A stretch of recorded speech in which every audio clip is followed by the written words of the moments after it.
10 ನಿಮಿಷದಲ್ಲಿ ಮಾಡಬಹುದಾದಂತಹ ಬಟಾಟೆ ಫ್ರೈ, ಆಲೂ ಫ್ರೈ ಇವತ್ತಿನ ರೆಸಿಪಿ. ಚಪಾತಿ, ದೋಸೆ, ಅನ್ನಕ್ಕೆಲ್ಲ ಚೆನ್ನಾಗಿ ಹೊಂದಿಕೊಳ್ಳುವಂತಹ ರೆಸಿಪಿ. ನಮಸ್ತೆ ಫ್ರೆಂಡ್ಸ್, ಗುಡ್ ಫುಡ್ ಲ್ಯಾಂಡ್ ಚಾನಲ್ಗೆ ನಿಮಗೆಲ್ಲರಿಗೂ ಆತ್ಮೀಯ ಸ್ವಾಗತ. 3 ದೊಡ್ಡ ಗಾತ್ರದ ಆಲೂಗಡ್ಡೆಯನ್ನು ನಾನು ತೆಗೆದುಕೊಂಡಿದ್ದೀನಿ. ಇದರ ಸಿಪ್ಪೆ ಎಲ್ಲ ತೆಗೆದು ನೋಡಿ, ತುಂಬ ತೆಳುಸಲ್ಲ, ತುಂಬ ದಪ್ಪಸಲ್ಲ, ಆ ರೀತಿ ನಾನಿಲ್ಲಿ ಕಟ್ ಮಾಡಿ ಇಟ್ಟಿದ್ದೇನೆ. ಇದರದ್ದು ನೀರೆಲ್ಲ ಆರಬೇಕು. ಅದಕ್ಕೆ ಒಂದು ಬಟ್ಟೆಯಲ್ಲಿ ಹಾಕಿ ನಾನು ಇದನ್ನು ಒಂದು ಮಡಿಕೆ ಮಾಡಿ, ಅಂದರೆ ಬಟ್ಟೆಯನ್ನು ಮುಚ್ಚಿ ಇದರ ನೀರೆಲ್ಲ ಈ ರೀತಿ ನೋಡಿ ತೆಗಿತಾ ಇದ್ದೇನೆ ನಾನು. ನೀರಿದ್ದರೆ ಎಣ್ಣೆ ತುಂಬ ಎಳ್ಕೊಳ್ತದೆ, ಅದಕ್ಕೋಸ್ಕರ 1-2 ಟೇಬಲ್ ಸ್ಪೂನ್ನಷ್ಟು ಯಾವುದೇ ಎಣ್ಣೆ ಹಾಕ್ಕೊಳ್ಬೋದು. ಮತ್ತು 1 ಟೀ ಸ್ಪೂನ್ನಷ್ಟು ಸಾಸಿವೆ.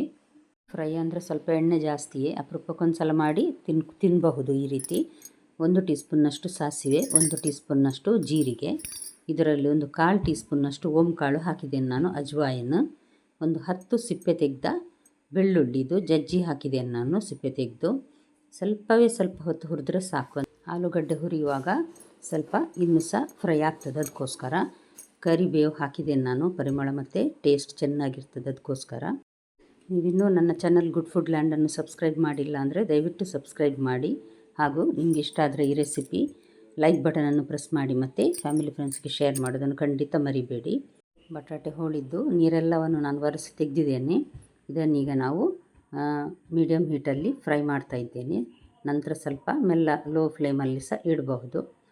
ಇದು ಬೇಗ ಬೇಯ್ತದೆ, ಅಂದರೆ ಬೇಗ ಫ್ರೈ ಆಗ್ತದೆ, ತುಂಬ ಹೊತ್ತೇನು ತೆಗೆದುಕೊಳ್ಳೋದಿಲ್ಲ.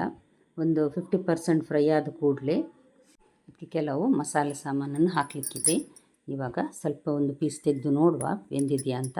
ಒಂದು ಸ್ವಲ್ಪ ಗಟ್ಟಿ ಇದೆ. ಈಗ ನಾವು ಒಂದೊಂದಾಗಿ ಮಸಾಲೆ ಸಾಮಾನನ್ನು ಹಾಕುವ.